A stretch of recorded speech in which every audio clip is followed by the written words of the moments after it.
यहाँ जन स्वराज के कैंप में आने के लिए बहुत बहुत धन्यवाद। आपसे पिछली बार पटना में 5 मई 2022 को मेरी मुलाकात हुई थी। तब मैंने जन स्वराज अभियान की शुरुआत की घोषणा की थी। उसके 3 उद्देश्यों की चर्चा करी थी।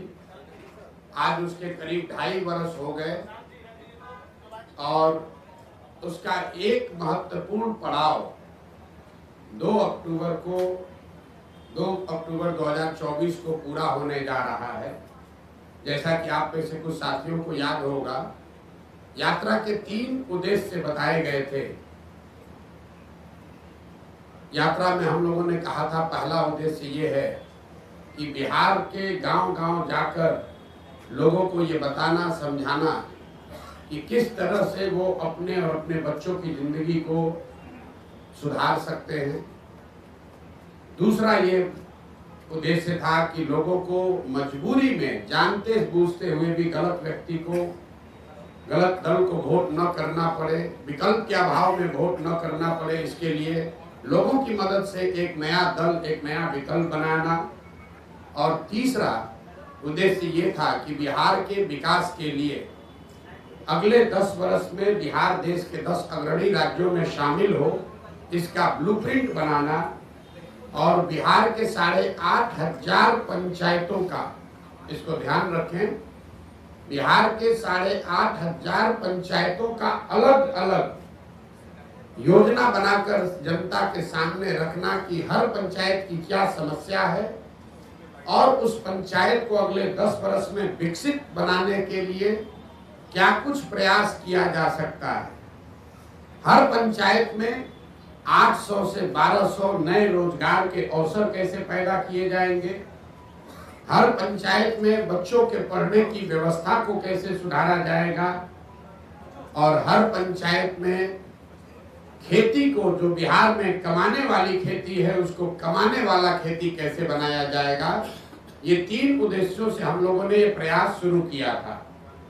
2 अक्टूबर 2022 को मैंने गांधी आश्रम भितिहरवा पश्चिम चंपारण से चलना शुरू किया है और यात्रा के दौरान ये भी आपको बताया, ये ऐसी यात्रा है जिसका किलोमीटर निश्चित नहीं है, इसका दिन निश्चित नहीं है, इसका लक्ष्य निश्चित है कि पूरे बिहार में पैदल चल के जहां तक हो सके गांव-गांव जाकर इन 3 उद्देश्यों की पूर्ति के लिए एक सकारात्मक और ईमानदार प्रयास किया जाए। अभी तक मैं करीब 60% बिहार ही घूम पाया हूं। तो पहली सूचना आपको ये देनी है कि यात्रा अगले 1-1.5-2 वर्षों तक जैसे पहले चल रही थी वैसे ही आगे चलती रहेगी। जब जो बिहार की जनता को मैंने आश्वासन दिया है, दल बनने से या दूसरे उद्देश्यों के पूरा होने से यात्रा नहीं रुकने वाली है। 2 अक्टूबर जब दूसरा उद्देश्य जो इसका दल बनाने का था, उसकी परिणति 2 अक्टूबर को हो रही है। 2 अक्टूबर को दल बन रहा है, लेकिन यात्रा 2 अक्टूबर के बाद भी, अभी मैं सुपौल अररिया में हूँ, वो आगे चलता रहूंगा, चाहे उसके लिए 1 वर्ष लगे या 2 वर्ष लगे, यात्रा में कोई रुकावट नहीं आएगी। दूसरे उद्देश्य को लेकर आपको ये सूचित करना चाहते हैं कि 2 अक्टूबर को अभी तक के प्रयासों के आधार पर, उसके परिणाम स्वरूप 2 अक्टूबर को बिहार में एक नए दल, नए विकल्प के तौर पर जन स्वराज, एक नया राजनीतिक दल आपको देखने को मिलेगा। 2 अक्टूबर को आपको ये भी पता चलेगा कि इस दल का नेतृत्व किन लोगों के हाथ में होगा। 2 अक्टूबर को इस दल के नाम की, इसके संविधान की और इसके नेतृत्व की घोषणा जन स्वराज से जुड़े हुए हजारों कार्यकर्ताओं, साथियों, इसके बनाने वालों के सामने, मीडिया बंधुओं के सामने इसकी घोषणा की जाएगी।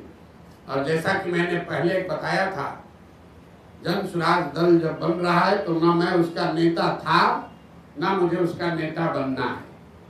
बिहार की जनता ने गांव-गांव में घूमकर जिन लोगों से हम मिले हैं, समाज को मत कर जिन लोगों को निकाला है, एक प्रयास किया है कि बिहार के सामने ऐसे लोगों का नेतृत्व आप दिया जाए जिसमें प्रशांत किशोर से जो आदमी बेहतर है, जिसकी काबिलियत, जिसका जज्बा, जिसका चरित्र, जिसकी ईमानदारी, जिसके अंदर बिहार को सुधारने का मादा, हर उस व्यक्ति में जिसमें प्रशांत किशोर से ज्यादा है, वो आपको इसके नेतृत्व में दिखेगा।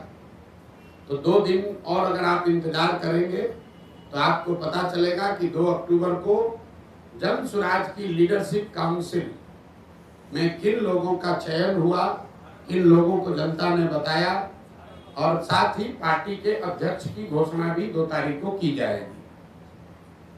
जो मैंने विकास की योजना जारी करने की बात कही है, हर पंचायत की योजना जारी करने की बात कही है, वो इसका तीसरा पड़ाव है जो फरवरी या मार्च में उस काम को फरवरी मार्च तक पूरा कर लिया जाएगा। और पटना के गांधी मैदान से आपके सामने, आपके माध्यम से जनता के सामने, बिहार की जनता के सामने बिहार के अगले 10 साल के विकास का, बिहार के हर पंचायत के विकास का मॉडल और पूरा खाका यहाँ पर रखा जाएगा, जिसमें हम सिर्फ आपको ये नहीं बताएंगे कि बिहार से पलायन रुक जाएगा, आपको ये भी बताया जाएगा कि वो पलायन को कैसे रोका जा सकता है, ताकि उस योजना को आप पढ़ें, उसको देखें, उस पर चर्चा करें, उस पर सवाल उठाएं, और अगर आपको उस योजना में विश्वसनीयता दिखे तभी उसको आप अपनाएं। तो ये फरवरी के अंत या मार्च के पहले हफ्ते में पटना गांधी मैदान में जन स्वराज का, बिहार को सुधारने का जो प्रयास है, जो अभियान है, जो योजना है, जिसको बनाने में बिहार की जनता के साथ साथ गांव से जो हम लोगों ने जानकारी इकट्ठा की, उसके साथ साथ आपके जानकारी के लिए बता दूं कि देश के करीब देश विदेश में 200 से ज्यादा बड़े बड़े विशेषज्ञ, जिनमें से ज्यादातर लोगों का नाता बिहार से है, वो चाहे अमेरिका में है, ऑस्ट्रेलिया में है, इंग्लैंड में है या देश के अन्य हिस्सों में है, ऐसे 200 से ज्यादा लोगों ने बिहार में होने वाले इस प्रयास में अपना योगदान देना स्वीकार किया है, और इस विजन डॉक्यूमेंट को, बिहार की योजना को बनाने में उन्होंने अपना योगदान दिया है। तो आपकी उत्सुकता के लिए 3 बातें फिर से समराइज कर देता हूं। प्रशांत किशोर की 2 साल से चलने वाली पदयात्रा पहले की माफिक ही वापस वैसे ही चलती रहेगी। सुपौल और अररिया में मैं हूं और आगे वहां से किशनगंज जाऊंगा, उसके बाद कटिहार, फिर पूर्णिया, फिर भागलपुर, मुंगेर, जमुई होते हुए दक्षिण बिहार के इलाके को कवर किया जाएगा।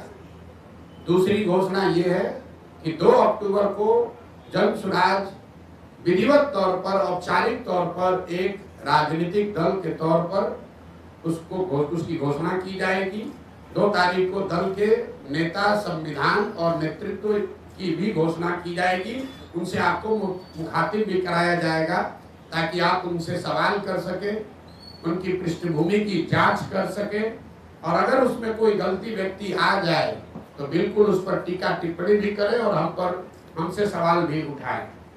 और तीसरा जो मैंने आपको बताया कि जब दल बन जाएगा, 6 महीने अभी हमको और लगेंगे, तो बिहार के विकास का जितने लोग सवाल उठा रहे हैं कि प्रशांत किशोर कह रहे हैं, जन स्वराज वाले कह रहे हैं कि 1 साल में पलायन रोक देंगे, तो 1 साल में पलायन के रोकने का पूरा खाका बिहार की जनता के सामने रखा जाएगा कि उस पलायन को कैसे रोका जाएगा।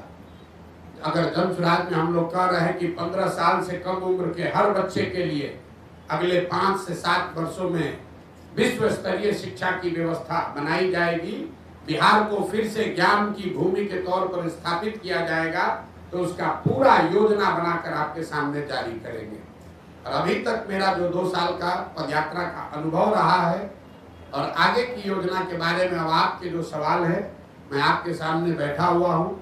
आप स्वेच्छा से अगले 1 घंटे तक जो कुछ भी सवाल चाहे वो पूछ सकते हैं। आप सबका फिर से बहुत बहुत धन्यवाद। अब आप सवाल कर सकते हैं। प्रशांत जी, आपको धन्यवाद आपकी यात्रा के लिए जो सफल यात्रा रही, जो हम लोग देख भी रहे, लेकिन साथ में ये जानना चाहेंगे कि आपका इंटेंशन मुस्लिम की तरफ बहुत बढ़ा हुआ महसूस हो रहा है, मुसलमानों का आपकी तरफ बढ़ा हुआ इंटेंशन लग रहा है, इसमें सच्चाई क्या है? मेरा झुकाव बिहार की जनता के प्रति है, बिहार की जनता के प्रति झुकाव है। और बिहार में 18-19% मुसलमान भी रहते हैं, तो मेरा 1/5 हिस्सा 20% झुकाव मुसलमानों के लिए भी है। अगर जन सुराज में 100 लोग अगर आकर इसको साथ में बना रहे हैं, तो उसमें 20% मुसलमान की भी भागीदारी, हिस्सेदारी होनी चाहिए। उसमें 35% अति पिछड़ों की भी भागीदारी होनी चाहिए। 19% उसमें दलित भी होने चाहिए। 15%, 14% सवर्ण भी होने चाहिए। 15% यादव समाज के लोगों का भी भागीदारी होगी, और बाकी जो समाज है उनकी भी। हम लोगों ने ये कहा है कि जिसकी जितनी संख्या है उसको उतनी भागीदारी दी जाएगी। तो पत्रकारों ने ये समझ लिया कि ये तो पहले से जो दल कह रहे हैं वही बात प्रशांत किशोर कह रहे हैं। नहीं, आप इस बात को समझ लीजिए, जन सुराज में जगह पाने का एक और एकमात्र क्राइटेरिया है काबिलियत।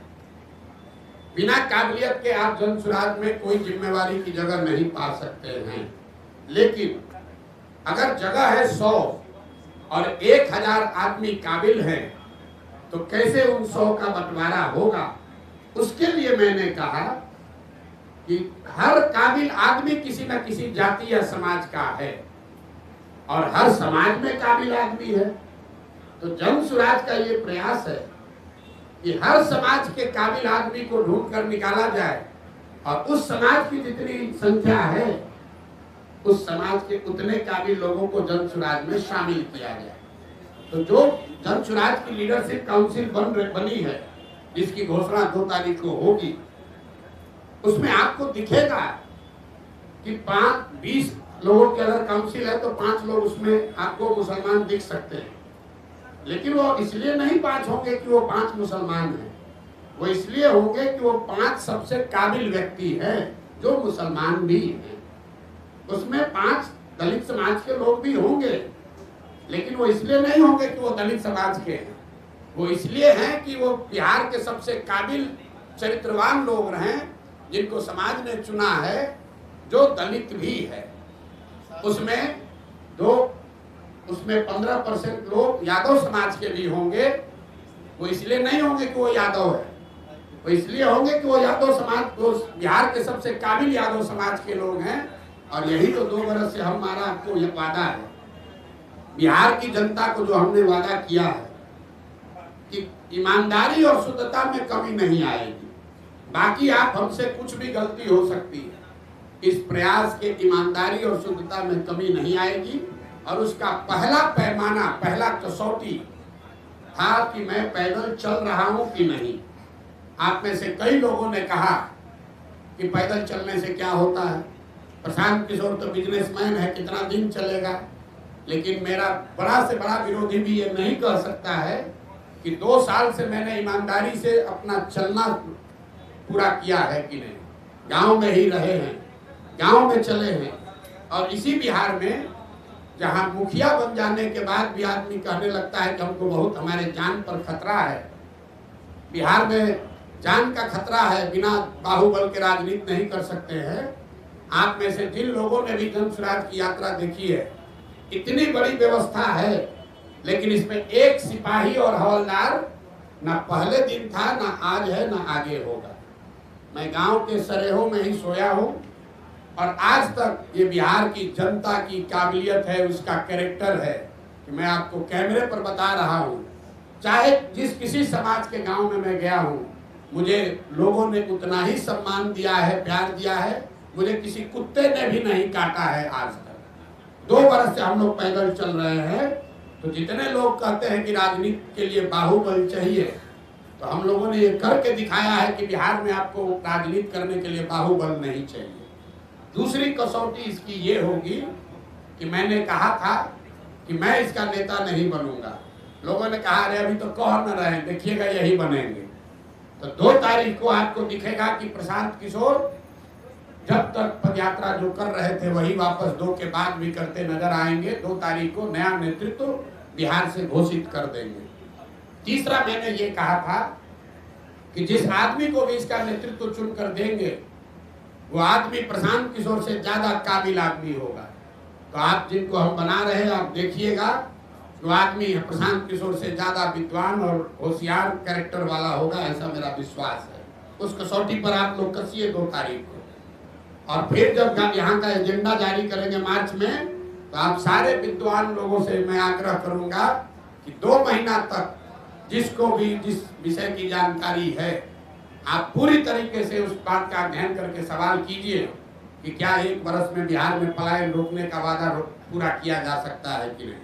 कोई बात बिना जांचे परखे नहीं करना, हमारे कहने पर नहीं, हमारी कथनी पर नहीं, हमारी करनी पर आपको भरोसा करना है। अगर उस करनी के द्वारा हम आपका विश्वास अर्जित कर पा रहे हैं तो बात को का समर्थन कीजिए।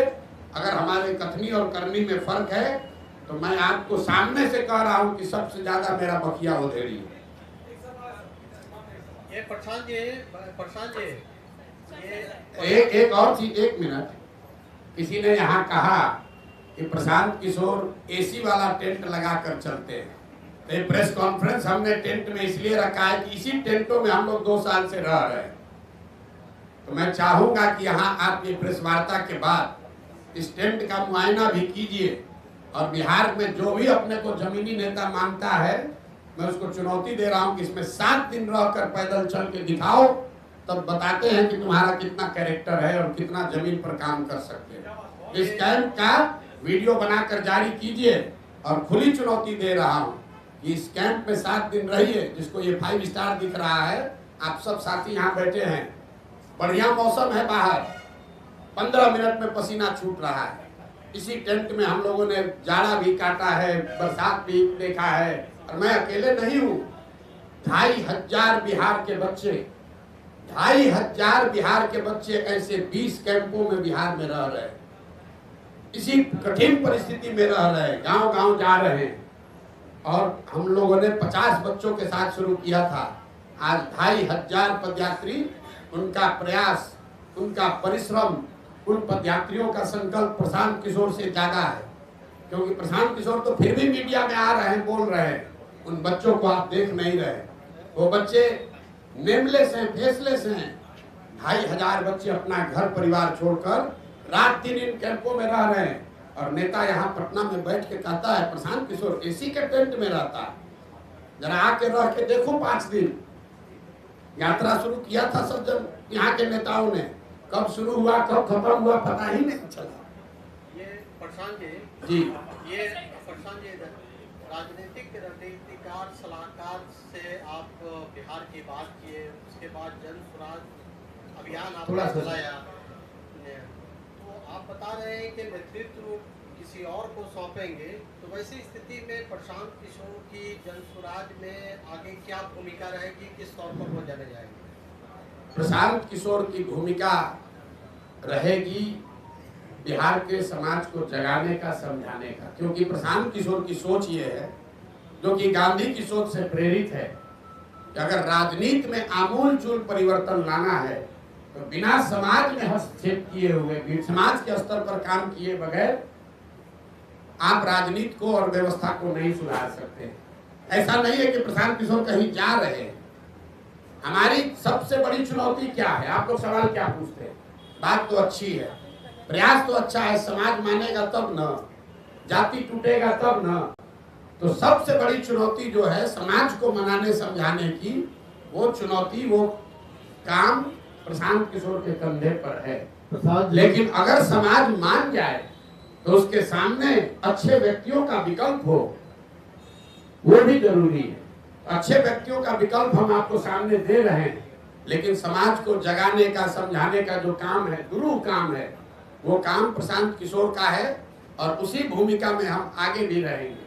देखिए, एक अंतिम बात इस पर कहती, गांधी जी, महात्मा गांधी देश में कांग्रेस में सिर्फ एक ही बार जीवन में अध्यक्ष बने। गांधी जी जीवन भर कांग्रेस के अध्यक्ष नहीं थे, लेकिन इसका मतलब नहीं है कि गांधी जी का कांग्रेस पर प्रभाव नहीं था। ऐसा नहीं है कि गांधी जी कांग्रेस का अध्यक्ष रहे और जब अध्यक्ष नहीं रहे तो कांग्रेस और आजादी की लड़ाई छोड़कर दूसरे के हवाले करके चले गए। उन्होंने उन लोग, लेकिन ये जरूरी है कि सिर्फ एक आदमी से नहीं होगा। और प्रशांत किशोर बिहार का एकमात्र काबिल आदमी नहीं है। इस मूल भावना जन स्वराज की यही है कि पिछले 30 वर्ष में सिर्फ 1200 परिवार के लोगों ने बिहार की राजनीति को कब्जा कर रखा है। 3.5 करोड़ परिवार बिहार में रहते हैं। तो जन स्वराज का ये अभियान है जहां ये हम बता रहे हैं कि आप गरीब हैं, अमीर हैं, अगड़े हैं, पिछड़े हैं, हिंदू हैं, मुसलमान हैं, दलित हैं, पैसा नहीं है, आपके पिताजी विधायक मंत्री नहीं है, आप उसका चिंता मत कीजिए। अगर आपके पास जज्बा है, बिहार को सुधारने की इच्छा है, सपना है, तो आइए इस व्यवस्था से जुड़िए। पैसे का चिंता, चुनाव लड़ने लड़ाने रणनीति का चिंता प्रशांत किशोर और जन स्वराज पर छोड़िए। हमने ये कहा है, लोग कह रहा है कि कैसे, किस आधार पर कह रहे हैं कि गरीब से गरीब आदमी को पैसा देकर लड़ाएंगे। मेरे भाई, गरीब को पैसा देकर लड़ाने की बात कह रहे हैं तो आपको गलत लग रहा है, और आप पैसा लेकर चुनाव लड़ाते हैं तो आप सही अपने को बता रहे हैं। तो हम बिहार की जनता पर छोड़ते हैं कि किसका विकल्प सही है। जो लोग पैसा लेकर टिकट देते हैं, चुनाव लड़ाते हैं, उनका विकल्प अच्छा है कि जन स्वराज जो कि कह रहा है कि गरीब से गरीब आदमी भी ईमानदार है तो उसको लड़ाने का खर्चा समाज से जमा करके जन स्वराज देगा, ताकि किसी नेता को वोट खरीदने के लिए ये पैसा न खर्च करना पड़े। किसी नेता के पास ये कहने का आधार न हो कि हमने चुनाव में 5 करोड़ रुपया खर्चा किया इसलिए हम चोरी करेंगे, इसलिए हमको ठेका चाहिए। इसलिए जन स्वराज में घोषणा है कि आपको गाड़ी नहीं अपना लगाना है। हमारी गाड़ियां चल रही है जन स्वराज की। लोग कह रहा है इतना पैसा कहां से आ रहा है।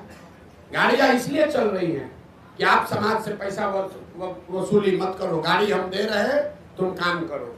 अगर आप खेत में मजदूर हैं, अति पिछड़ा समाज के हैं, दलित हैं, सवर्ण समाज के हैं, गरीब हैं, आपके पास क्षमता है, आप राजनीति नहीं कर पाते हैं क्योंकि आपके पास पैसा नहीं है। आपको घर में मजदूरी करनी है, अपने बच्चों का पेट पालना है, आप में क्षमता ज्यादा है लेकिन आप राजनीति नहीं कर सकते। जन स्वराज कह रहा है तुम राजनीति करना चाहते हो, हम साधन देते हैं, राजनीति करो, ताकि ये परिवारों का दबदबा खत्म हो और धर्म के आधार पर, जात के आधार पर जो लोग ठेकेदारी कर रहे हैं, ठेकेदारी कर रहे हैं, इनका वर्चस्व खत्म किया जाए। प्रसाद जी, आप अच्छे लगता है, अच्छे सामाजिक कार्यकर्ता हम लोग देख रहे हैं, चौथा आंदोलन में है, जेपी के बाद हमें लगता है कि आप कुछ कीजिएगा बिहार में। ये बताइए नीतीश जी पे क्या खूबी और खराबी होंगे जो आप उनको छोड़ दिए, और अभी तो लाए थे उसको? नहीं, नीतीश जी को हम नहीं लाए थे। नीतीश जी को 2005 में बिहार की जनता लेकर आई थी। आपका ये सवाल ठीक है कि जिस बिहार में हमने नारा दिया बिहार में बहार हो, नीतीश कुमार हो, आज हम उनके विरोध में क्यों खड़े, ये जायज सवाल है। 2000 यहाँ बैठे हुए हर व्यक्ति और आपके जरिए बिहार की जनता को ये बताना चाहते हैं कि 2014 के नीतीश कुमार और 2024 के नीतीश कुमार में जमीन आसमान का फर्क है। 2014 में जिस नीतीश कुमार की हमने मदद की थी, उसकी छवि बिहार में सुशासन बाबू की है, ऐसे प्रशासक की है जो बिहार को सुधारने के लिए प्रयास कर रहा है। बिहार बहुत अच्छा नहीं हुआ था लेकिन सुधार की एक प्रक्रिया शुरू हुई थी, लोगों का एक विश्वास बनना शुरू हुआ था कि बिहार में भी शायद सुधार हो जाए। आज जिस नीतीश कुमार का मैं विरोध कर रहा हूं, वो नीतीश कुमार है जिसके लिए गांव-गांव में लोग कह रहा है कि भैया बिहार में लालू का जंगल राज, अपराधियों का जंगल राज देखे थे, ये नीतीश का जो राज है ये अधिकारियों का जंगल राज है। यहाँ बैठा हुआ हर पत्रकार जानता है कि ये पूरी व्यवस्था, पूरा सरकार चंद अधिकारी, कोई विधायक मंत्री भी नहीं चला रहा है। आपको कैमरे पर कह रहे हैं, कोई विधायक मंत्री नहीं चला रहा है, चंद अधिकारी, वो भी सेवानिवृत्त अधिकारी सलाहकार बनकर बैठ गए और पूरे 13 करोड़ लोगों के भाग्य विधाता बनकर बैठ गए हैं। ना वो उनका नौकरी है, नौकरी से रिटायर हो चुके हैं, जनता ने उनको चुना नहीं है, और पूरे बिहार को 4 अधिकारी मिलकर चला रहे हैं। नाम आपको पता है, नाम लेकर हम उनको ग्लोरीफाइड नहीं कर रहे हैं, लेकिन आपके जरिए जरूर बताना चाह रहे हैं कि 13 करोड़ बिहार के लोगों का भविष्य सेवानिवृत्त 4 अधिकारी मिलकर नहीं तय कर सकते हैं। बिहार की जनता को इतना मूर्ख मत समझिए, चुनाव आने दीजिए, कोई नहीं बचने वाला है। प्रशांत जी, एक सवाल है प्रशांत जी, अरे सुन लीजिए, मैंने एक पहलू बताया तो उस प्रशासक का मैं विरोध कर रहा हूं जिसने पूरे बिहार की जनता का भविष्य 4 सेवानिवृत्त अधिकारियों के हाथ में कर छोड़ दिया है। जिस नीतीश कुमार की 2014 में मैंने मदद की थी उसमें राजनीतिक मोरालिटी थी। नीतीश कुमार गैसल पश्चिम बंगाल में, आप में से कुछ लोगों को याद होगा, एक रेल दुर्घटना हुई थी। नीतीश बाबू तब रेल मंत्री थे, 200 से ज्यादा लोगों की मृत्यु हुई। नीतीश कुमार ने रेल मंत्री पद से वाजपेयी की सरकार में इस्तीफा दिया था। मैंने उस नीतीश कुमार की मदद की थी। आज जिस नीतीश कुमार का विरोध कर रहा हूं वो नीतीश कुमार है कि कोरोना के काल में हजारों लोग मर गए, उनकी मृत्यु हो गई, लाखों बच्चे, पूरे कोरोना से पूरे देश में संकट आया, लेकिन जितना कष्ट बिहार के लोगों को हुआ उतना कष्ट किसी को नहीं हुआ। लाखों बच्चे बिहार के रोड पर मारे मारे फिर रहे थे और आपको मालूम है नीतीश कुमार बंगले से नहीं निकले, इसलिए नीतीश कुमार का विरोध कर रहे हैं। तीसरा, नीतीश कुमार का इसलिए विरोध कर रहे हैं कि 2015 में 14 में नीतीश कुमार चुनाव नहीं हारे थे। लोकसभा में उनके दल को चुनाव लोगों ने हराया था, उनके दल को 2 MP मिला था। नीतीश कुमार के पास 117 विधायक थे, उनको बहुमत था, फिर भी उन्होंने पद छोड़कर मांझी जी को मुख्यमंत्री बनाया था कि भाई जनता का विश्वास हम पर नहीं है तो दूसरे को मुख्यमंत्री बनना चाहिए। आज उस नीतीश कुमार की मैंने मदद की थी।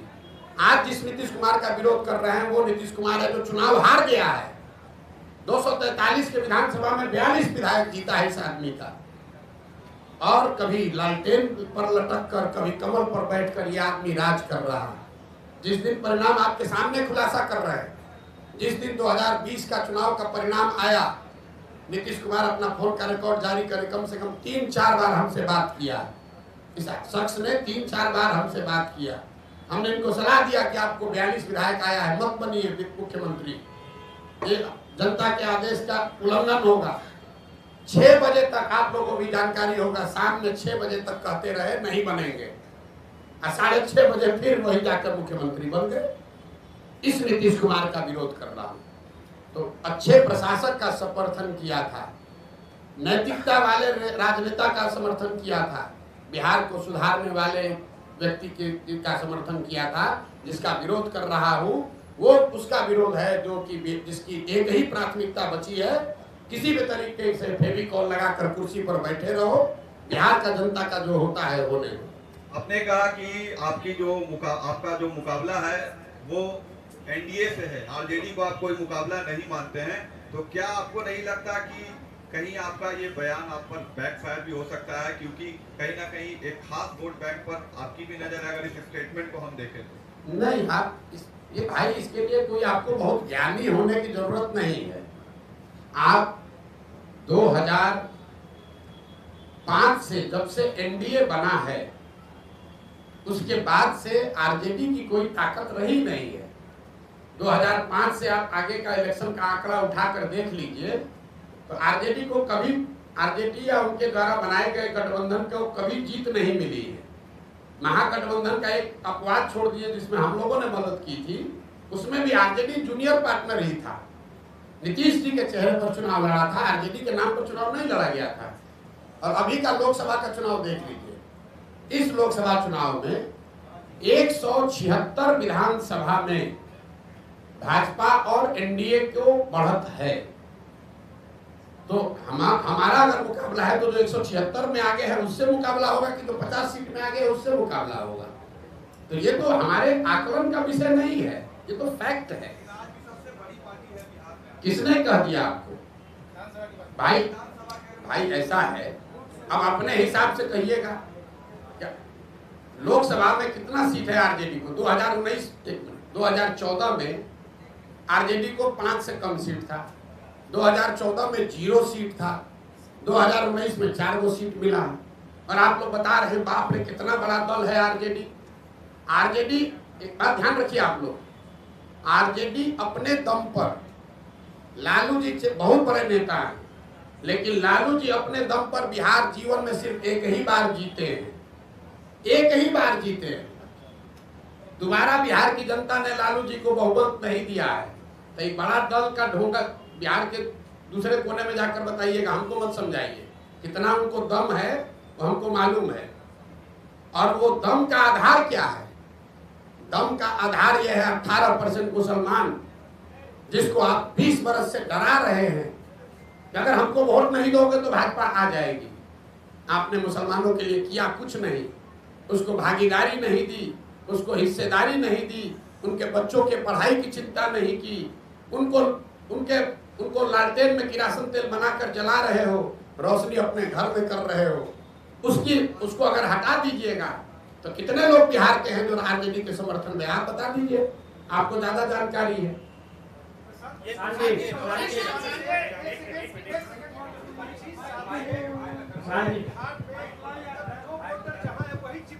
जी 25 साल से जो वोटर जहां है वही चिपका हुआ है, या तो वो लालजी को वोट दे रहा है या फिर चेंज कंपनी को या भाजपा को। कि जातीय कीचड़ में फंसा हुआ इस बिहार को आपको लगता है कि जाति के, अब देखिए, आप ही के बयान को दोहरा देते थे। आपने कहा कि 25 बरस से बिहार का वोटर एक ही जगह चिपका हुआ है। अब आंकड़ों से बिल्कुल ये उलट बात आप कह रहे हैं। 2014 से पहले भाजपा यहाँ पर कोई उसका वजूद नहीं था। 14 में भाजपा नीतीश कुमार से अलग हटकर अपना गठबंधन बनाकर 30 से ज्यादा एमपी जीत गया, तो कैसे वोटर चिपका हुआ है। 84 में इसी बिहार की जनता ने कांग्रेस को पूर्ण बहुमत दिया, 89 में जनता दल को जिताया, 95 में लालू यादव को जिताया, 2000 के बाद लालू जी और किसी को गठबंधन नहीं दिया, 2014 में मोदी को जिताया, 2019 में 40 में 39 सांसद एनडीए को जिता दिया, इस बार फिर 30 दिया है। और आप कह रहे हैं कि भाजपा वोटर कीचड़ में फंसा हुआ है। अगर कीचड़ में फंसा होता तो लालू जी, कांग्रेस 84 के बाद से यहाँ 0 पर कैसे आ जाती। लालू जी 54 में 53 एमपी जीतने वाले 0 पर कैसे आ गए। नीतीश कुमार 25 एमपी को 2 एमपी पर कैसे जनता ने उतार दिया। आप एक मिनट, अरे आइए, आपकी बात पर आ रहे हैं। पहले तो ये अपना जानकारी ठीक कर लीजिए कि बिहार में स्टैटिक है, ये ऊपर से चीजें स्थिर दिखती हैं। समंदर को दूर से देखिएगा तो बड़ा स्थिर दिखेगा, नजदीक जाकर गहराई से देखिएगा तो आपको करंट फील होगा। बिहार वो भूमि है जहां 10 बरस में पूरी राजनीतिक व्यवस्था पीछे बदलती रही है। लालू जी का वर्चस्व 90 के दौर में रहा है, 2000 आते आते लालू जी का वर्चस्व खत्म हो गया। 80 के दौर में कांग्रेस थी, 90 के दौर में लालू थे, 2000 के दौर में नीतीश कुमार हैं, 2010 के दौर में भाजपा मोदी हैं। हर 10 बरस में परिवर्तन हुआ है, आप उसको देख नहीं रहे। दूसरा, आपने कहा जाति पर वोट पड़ा है, तो आप हमको बताइए, इस बार 30 को सीट मिला है एनडीए को। ज्यादातर लोगों का आकलन है कि नीतीश कुमार का तो नहीं है, मोदी के नाम पर वोट पड़ा है। आप में से जो समझते हैं कि बिहार का हर आदमी जाति पर ही वोट देता है, तो जरा गिन कर बताइए कि मोदी जी के जाति का कितना आदमी बिहार में रहता है। मोदी के जाति के कितने लोग बिहार में रहते हैं। भाजपा का, मोदी का गुनाह ये है कि जिस बिहार को जातिवादी समाज कहकर लोग हंसते हैं, अनपढ़ कहते हैं, हम लोग को बेइज्जत करते हैं, उस समाज ने जातियों से ऊपर उठकर गुजरात के एक लड़के को राजा बनाया। लेकिन मोदी जी ने पिछले 12-15 साल में बिहार के विकास के लिए हमने खुली चुनौती दे रखी है 2 साल से। एक दिन अगर मोदी जी ने बिहार के विकास के लिए एक बैठक किया हो, काम का छोड़िए, अगर आप लोग सब पत्रकार हैं, आपको भी बता रहे हैं, अगर 12-15 साल में मोदी जी ने, अगर आपने कोई खबर छापी हो कि मोदी जी ने बिहार के विकास के लिए, बिहार में शुगर मिल चालू करने के लिए, या बिहार में इंडस्ट्रियलाइजेशन के लिए, या बिहार में पलायन रोकने के लिए मोदी जी ने आज बैठक बुलाई है दिल्ली में, आप हमको खबर दिखा दीजिए। और ये सारे प्रयास के बाद हम जन स्वराज का अभियान वापस लेकर एनडीए का समर्थन कर देंगे, आप दिखाइए। लेकिन जिस समाज ने जाति धर्म सब भूल कर मोदी को जिताया, उस मोदी ने बिहार की चिंता नहीं की। जैसे, एक मिनट पूरा समझ लीजिए, बिहार के बर्बादी के जो दोषी हैं वो लालू और नीतीश हैं, लेकिन इसके असली गुनाहगार कांग्रेस और भाजपा ही हैं।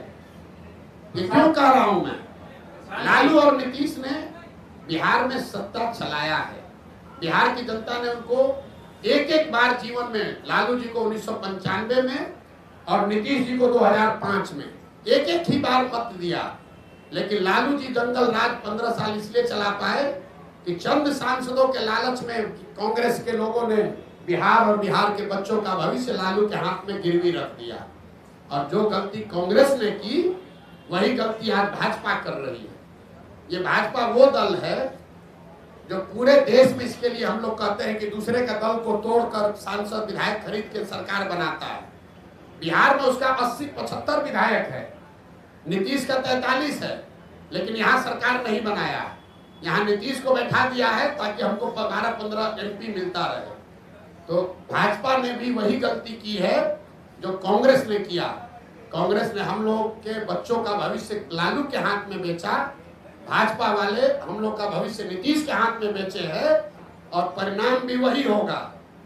जैसे कांग्रेस सिरे से बिहार में खत्म हो गई, लालू और नीतीश का कुछ भी हो, भाजपा यहाँ सिरे से खत्म हो जाएगी। नेतृत्व ऑलरेडी आप देख रहे हैं, भाजपा बिहार में नेतृत्व विहीन पहले से हो गई है, कुछ नहीं बचा है। देखिए किसको बनाए। ये बताइए, रुकिए। भाजपा के जो यहाँ अध्यक्ष बने हैं, हम आपको आपके मन से बता रहे हैं, सुन लीजिए, उसके बाद में 1 घंटा बैठे हुए। भाजपा के जो अध्यक्ष बने हैं, बिहार के किसी गांव में चल के खड़ा हो जाए, उसमें से 10% आदमी भी नहीं कह सकता है ये आदमी कौन है। ये भाजपा के नेतृत्व का देखिए स्थिति। जो भाजपा के अभी अध्यक्ष है, उसको बिहार में 10% आदमी पहचानता नहीं है कि आदमी है कौन। अब भाजपा उनके जरिए बिहार सुधारना चाहती है, ये दिखाता है। यही काम कांग्रेस ने किया था, उन्होंने अपने नेतृत्व को खत्म करके लालू के हवाले कर दिया। तो भाजपा ने अपने नेतृत्व को, उसमें भाजपा में भी जो काबिल आदमी है उसको सबको हटा के और ऐसे लोगों को दिया है जो नीतीश का झोला ढोते रहे, उसके पीछे चलते रहे। आपकी काबिलियत के पैमाने पर दूसरे नाकाबिल कैसे हो जाते हैं? जी, आपकी काबिलियत के पैमाने पर दूसरे नाकाबिल कैसे हो जाते हैं? हमने तो किसी को नाकाबिल कहा ही नहीं। और नहीं, एक तो निरपेक्ष भाव से तो यही बात जा रही है ना कि आप काबिल लोगों को लाएंगे, जी। यानी अभी तक सत्ता में जो लोग हैं या आते रहे वो नाकाबिल है। नहीं, मेरी पूरी बात सुन लीजिए। और अगर आपके काबिलियत का पैमाना क्या है, निर्धारण आपने किस ठीक बात, ये अच्छा सवाल है। और उसके साथ दूसरी बात ये कि अगर सत्ता में आने के बाद काबिल लोग नाकाबिल हो जाते हैं तो आपके जन सुराज की क्या गारंटी है? और अगर गारंटी नहीं है तो बिहार की जनता एक छल के लिए और क्यों ठीक मजबूर? 3 सवाल आपके जवाब दे रहा हूँ। पहला, इन्होंने कहा कि आप कह रहे हैं कि काबिल आदमी को लाएंगे मतलब दूसरा नाकाबिल है। ये बात नहीं है। लकीर बड़ी करने के लिए उस दूसरे को काटना जरूरी नहीं है, उससे लंबी लकीर खींची जा सकती है। तो जिसको जन स्वराज का नेतृत्व दे रहे हैं, इसका पहला पैमाना ये है कि उस आदमी को आप जो जन स्वराज का अध्यक्ष बनेगा, यहाँ पर 4 बड़े पार्टियों के अध्यक्ष पहले से हैं। भाजपा के अध्यक्ष दिलीप जायसवाल जी हैं, जदयू के अध्यक्ष उमेश कुशवाहा जी हैं, आरजेडी के अध्यक्ष जगदानंद जी हैं और कांग्रेस के अध्यक्ष अखिलेश जी हैं। जन स्वराज का जो अध्यक्ष बनेगा उसको खड़ा कर दीजिए और 5 के सामने उसकी काबिलियत, उसका डिग्री, समाज में नजरिया और किसी भी विषय पर आप उससे बहस करा लीजिए, खुद तय कर लीजिए कि उसमें काबिल कौन है। काबिलियत का पैमाना समाज है। दूसरी बात आपने कही कि ये इसकी क्या गारंटी है कि जन स्वराज का आदमी, अगर काबिल आदमी भी गलत बन जाए। इसीलिए देश में पहली बार, ये घोषणा हमको 2 को करनी है लेकिन आपने सवाल उठाया है, देश में पहली बार किसी राजनीतिक दल ने अपने संविधान में ये लिखा है, राइट टू रिकॉल, कि अगर जो व्यक्ति जन स्वराज के टिकट पर चुनाव लड़ेगा उसको ये एफिडेविट साइन करके देना पड़ेगा लीगली कि जन स्वराज के संस्थापक सदस्य उस विधानसभा क्षेत्र के 1 तिहाई जन स्वराज के संस्थापक सदस्यों ने अगर आपके खिलाफ अविश्वास प्रस्ताव ला दिया और फिर वहां वोटिंग हुई और जन स्वराज के संस्थापक सदस्यों में आपने अगर अपना विश्वास खो दिया तो आपको रिजाइन करना पड़ेगा। ये एफिडेविट देने के बाद ही आप जन स्वराज से लड़ पाएंगे। इस बात को हम लोग जन स्वराज अपने संविधान में लिख रहा है। तीसरा और अंतिम सवाल, कि जन स्वराज पर भरोसा क्यों करें। ठीक बात है, ये अच्छा सवाल है।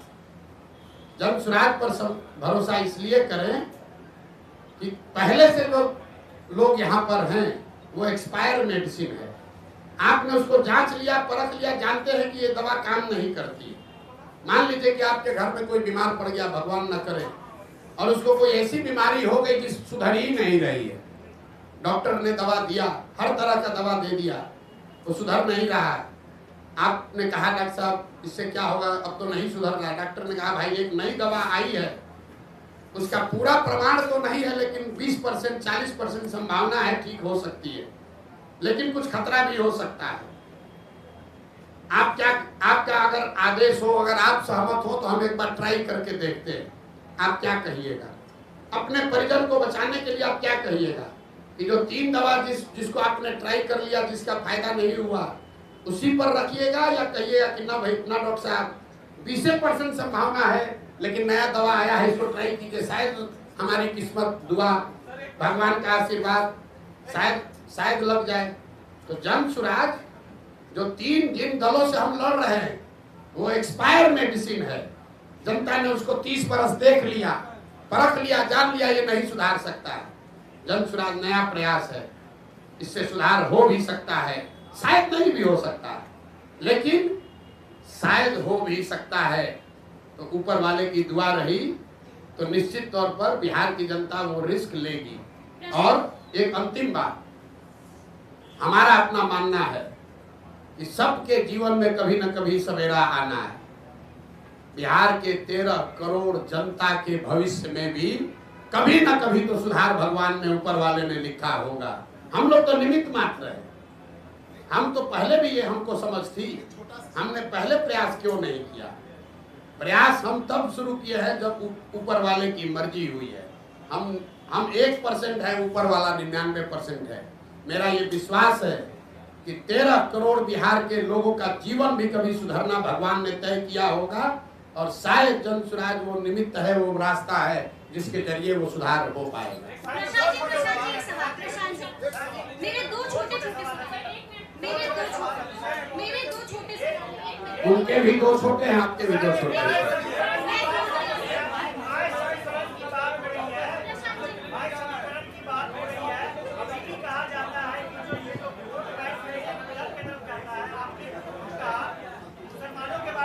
भाई देखिए, ये सुनिए ना, इतना काहे घबरा रहे हैं? बिहार के लिए चिंता करने वाले लोग इतना घबराए हैं। आपने कहा माई समीकरण, रुकिए, अभी हमारी बात पर मत जाइए। पूर्णिया रुपौली में चुनाव हुआ है, सबसे ताजा प्रमाण, जनता का प्रमाण ही सबसे बड़ा प्रमाण है। रुपौली में चुनाव हुआ, माई समीकरण की बात करने वाले आरजेडी वालों ने बीमा भारती जी को वहां उम्मीदवार बनाया। रुपौली की स्थिति से जो लोग जानकारी रखते हैं, बीमा भारती जी के अपने जाति के 35-40 हजार लोग उस विधानसभा में रहते हैं। 15,000 MY में वाई समाज के लोग, यादव समाज के लोग रहते हैं, और 45,000 वहां मुसलमान रहते हैं। तीनों मिलाइएगा तो 1 लाख हुआ। और माई समीकरण के जमींदारी का दावा करने वाले लोग, ठेकेदारी करने वाले लोगों के कैंडिडेट को 30,000 वोट आया। दूसरा देखिए, एनडीए का अति पिछड़ा तो नीतीश जी के साथ है, तो भैया रुपौली में 1,10,000 अति पिछड़ा है, उनको कितना वोट आया? 50,000।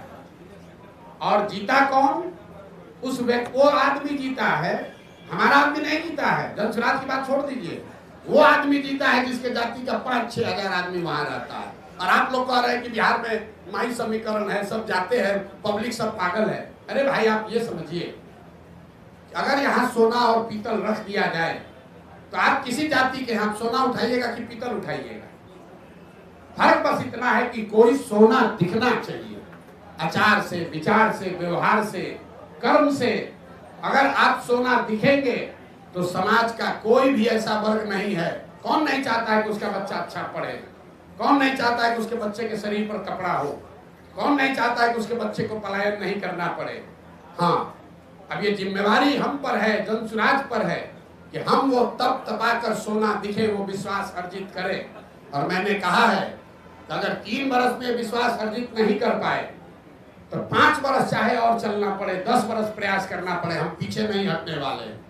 जब तक समाज को ये विश्वास न दिला दें तब तक ये प्रयास रुकेगा नहीं। बिहार को सुधारे बगैर मानने वाले नहीं हैं, चाहे 2 वर्ष लगे कि 10 वर्ष लगे।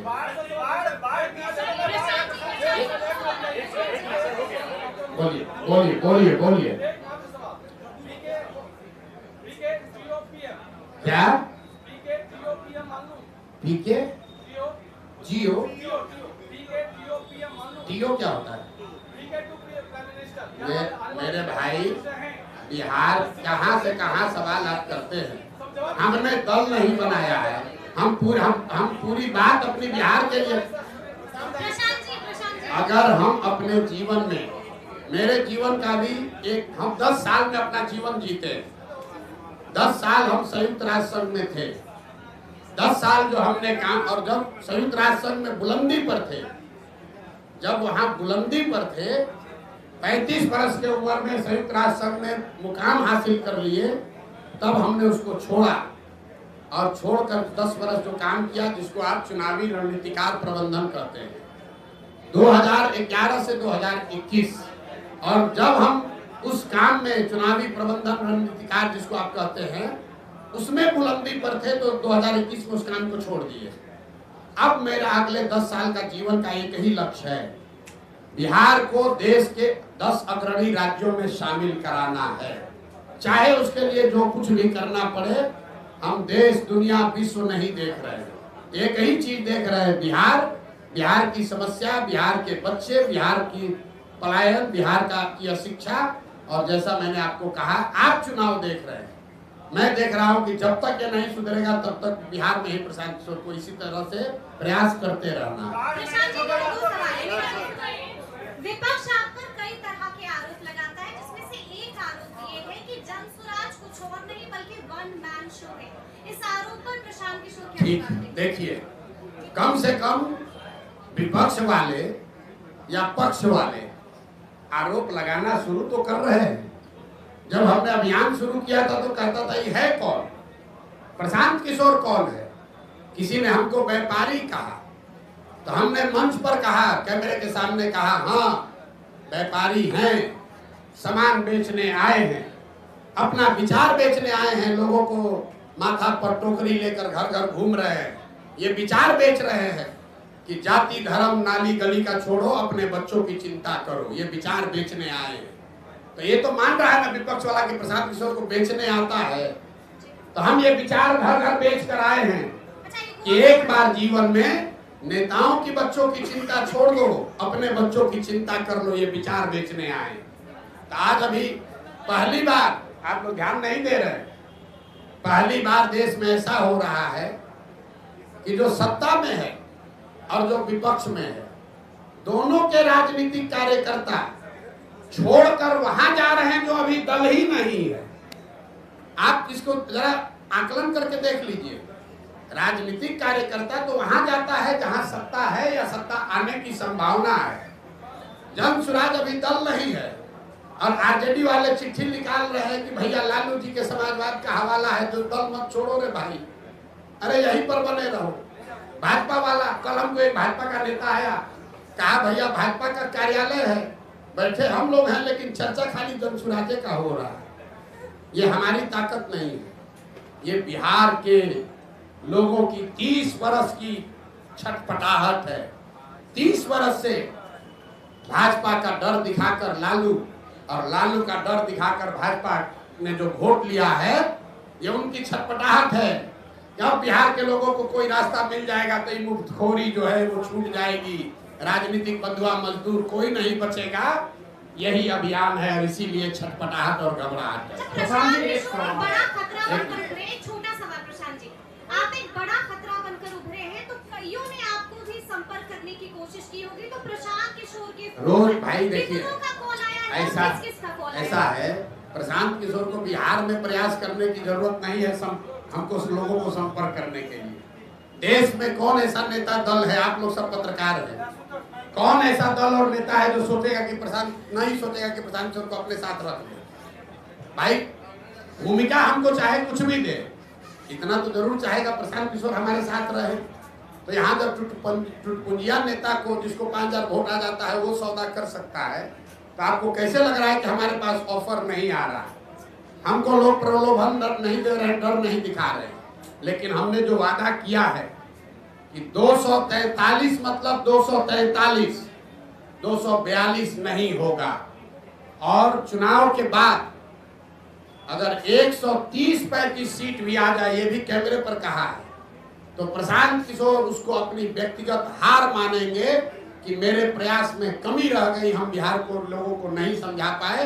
हमारे लिए आंकड़ा 122 नहीं है, मुकम्मल जीत होनी चाहिए, तभी मानेंगे कि हमारा ये प्रयास सफल हुआ। 130, 135 सीट अगर जनसुराज को आया तो प्रशांत किशोर की, जनसुराज की इस प्रयास की हार होगी। प्रशांत जी, इसी से जुड़ा हुआ सवाल है कि आपका आकलन बहुत सटीक रहा है, पिछले कई चुनाव में देखा गया है, और आप कहते रहे कि इस चुनाव में बिहार में या तो अर्थ पे या तो फर्श पे जी। तो अभी आपका आकलन क्या है, कितने सीट जनसुराज लेकर आएगी? और इसी से जुड़ा हुआ सवाल है, अगर 10, 15, 20 सीट बच जाते हैं बहुमत से, उस स्थिति में जनसुराज क्या करेगा? फिर से चुनाव में जाने के लिए बिहार की जनता को धकेल देगा? 130 आएगा ना, आप कहे 10-15 कम रह जाएगा। हमने 15 बढ़ा दिया, और पहले इंटरव्यू में बहुमत से 15 ज्यादा, बहुमत से 15 ज्यादा आएगा तो भी उसको हम अपनी हार मान लेंगे और आपको मौका दे देंगे कि बना लीजिए। ये कह रहे हैं, आपको स्पष्टता से कह रहे हैं, अर्श पर या फर्श पर अगर हमारे प्रयास की ईमानदारी में, शुद्धता में ताकत है, तो या तो बिहार की जनता अपने और अपने बच्चों का मुस्तकबिल बदलने के लिए हमको अर्श पर जनसुराज को बैठाएगी, और अगर उसको समझ में नहीं आया तो कोई बात नहीं है, 5 वर्ष की और तपस्या जारी रहेगी। प्रशांत जी एक सवाल आपके जवाब से एक सवाल निकल के आ रहा है। आप कह रहे हैं प्रशांत जी इधर आप कह रहे हैं कि 130 सीट भी आएगा तो हम हार मान लेंगे, सरकार नहीं बनाएंगे, आप बोल रहे हैं। ये कहाँ का है दूसरा लाइन? अपने से अपने लाइन जोड़ते हैं।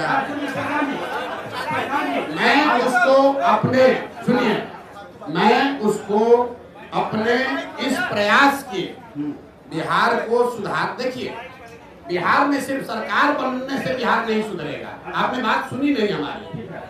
बिहार तब सुधरेगा जब यहाँ 5000 अच्छे लोग मुखिया बनेंगे। बिहार तब सुधरेगा जब यहाँ पर 50,000 अच्छे लोग वार्ड सदस्य बनेंगे। बिहार तब सुधरेगा जब यहाँ 200-250 अच्छे विधायक बनेंगे। सिर्फ सरकार बदलने से, मुख्यमंत्री बदलने से बिहार नहीं सुधर सकता है। इस नजरिए से मैं कह रहा हूँ कि अगर 130 सीट आया, इसका मतलब है कि आधी बिहार की जनता भी हमसे इस विचार से, इस प्रयास से कन्विंस नहीं हुई। उस नजरिए से ये हार हुई। तो हमको और प्रयास, कम से कम 2/3 बिहार की जनता को इस प्रयास की शुद्धता और ईमानदारी पर भरोसा जब तक न हो, तब तक प्रशांत किशोर का ये प्रयास जारी रहेगा, तभी सुधार होगा। सिर्फ सरकार बनाने से सुधार नहीं होगा।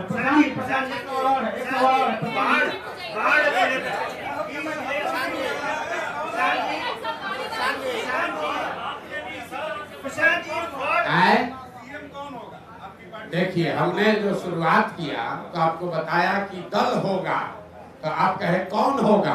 हम बोले जनसुराज होगा।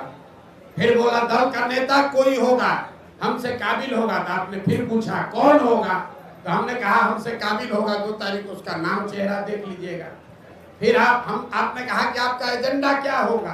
तो हमने आपको कहा गांधी मैदान से जारी करेंगे, उसको पढ़ के संतोष कर लीजिएगा। उसके बाद जारी ये भी करेंगे कि सीएम कौन होगा। एवरेस्ट पर चढ़ना है तो एक कदम भी चढ़ना पड़ेगा। एक ही बार रस्सी बांध कर एवरेस्ट पर नहीं पहुंच सकते हैं। पहुंचने की कोशिश कीजिएगा, गिर जाइएगा, रास्ते में खराब हो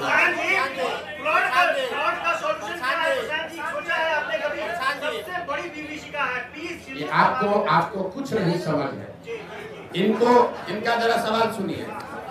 इन्होंने कहा कि फ्लड की समस्या सबसे बड़ी विभीषिका यहाँ के लोगों की मानसिकता है। सबसे बड़ी विभीषिका यहाँ से पलायन है। अब बाढ़ पर आ जाइए। अगर आप ध्यान से देखेंगे 50% यहाँ जमीन ऐसी है बिहार में जहां फ्लड क्या रिस्क है। 30% जमीन ऐसी है जहां परमानेंट जल जमाव है और करीब करीब 25 से 27% ऐसी जमीन है जहां सूखा है। अगर आप बिहार को भौगोलिक तरीके से देखेंगे तो जो उत्तर के तराई वाले जिले हैं, चंपारण, पश्चिमी चंपारण, पूर्वी चंपारण, शिवहर, सीतामढ़ी, मधुबनी, दरभंगा, सुपौल, अररिया, किशनगंज, ये जो ऊपर के तराई वाले एरिया हैं, यहाँ पर बाढ़ और बाढ़ के साथ साथ नदियों के कटाव का मामला है।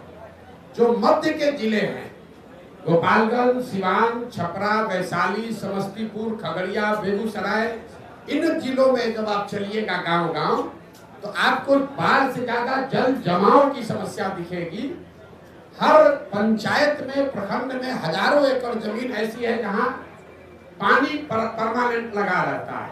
और जब गंगा के आप दक्षिण में आते हैं, जिसको आप दक्षिण बिहार कहते हैं, यहाँ पर सूखे की समस्या है, पानी नहीं पहुंच रहा है। तो जल सुराज का जो विजन डॉक्यूमेंट जारी होगा उसमें आप बाढ़ पर कार्यक्रम नहीं देखेंगे, उसमें आप वाटर ग्रिड की बात देखेंगे कि जहां बाढ़ है, जहां जल जमाव है और सूखा, इन तीनों का एक integrated plan, Kosi plan, Gandak plan नहीं, सोन कैनाल नहीं, एक इंटीग्रेटेड प्लान हो जिसमें बाढ़, जल जमाव और सूखे को एक तरीके से एक बार एड्रेस किया जाए। उसका पूरा खाका आपके सामने रखेंगे, उसको देखिए, पढ़िए, समझिए। और आधा बाढ़ का जो समस्या है वो तो इंजीनियरों और ब्यूरोक्रेट्स के कमाई के लिए खुद किया हुआ है।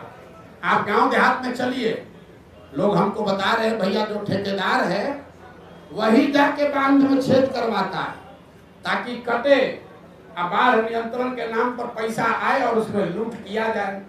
तो हमको फ्लड कंट्रोल नहीं करना है, हमको यहाँ जल जो यहाँ का अभिशाप बना हुआ है, इसको बिहार की एक बड़ी ताकत में परिवर्तित करना है। और एक अंतिम बात, चाइना ने आज से सैकड़ों साल पहले ये करके दिखाया है। उन्होंने नदियों का ग्रिड बनाकर बाढ़, सूखे और जल जमाव की समस्या का समाधान निकाला है। बिहार के लिए भी ये व्यवस्था कई लोगों ने कई रिपोर्टों में ये चीज पड़ी हुई है, किसी ने वैसा प्रयास नहीं किया है। तो जल सुराज का प्रयोग, बाढ़ रोकने के लिए कोई विजन नहीं है। जल प्रबंधन, जल का समुचित उपयोग कैसे हो, बाढ़, जल जमाव और सूखे से परमानेंट छुटकारा कैसे हो, इसका विजन डॉक्यूमेंट आपको गांधी मैदान से जारी करेंगे। और हम चाहेंगे कि आप उसको पढ़िए, जरूर पढ़ के सवाल कीजिए।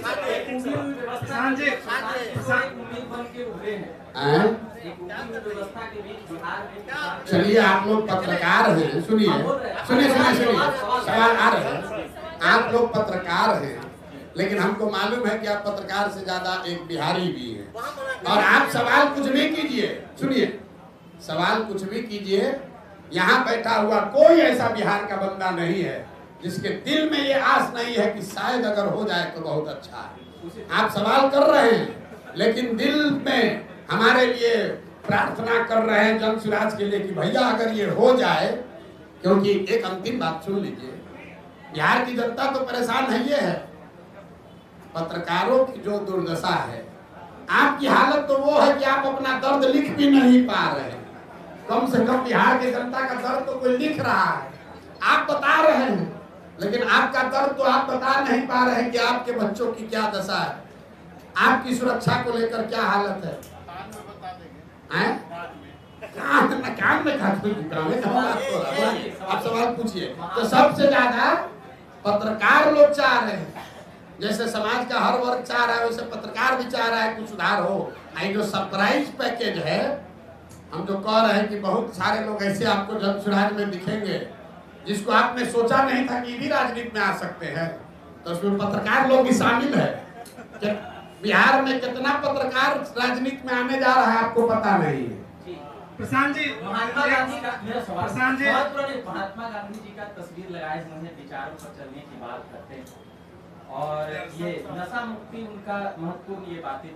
शराबबंदी पर आपका बयान आया, खूब वायरल हुआ। कि शराबबंदी को हटा देंगे, उसमें सुधार की बातें नहीं की और उसको सीधे तरीके से गांधी को आप कितना पढ़े लिखे समझते हैं? ये प्रशांत जी, गांधी जी ने नहीं बात, ये महत्वपूर्ण समझ लीजिए। इसी से रिलेटेड है कि ये सवाल है आपसे। आप एक मिनट, नीतीश जी भी गांधी जी को अपना आदर्श मानते हैं, आप भी अपने गांधी जी को आदर्श मानते हैं।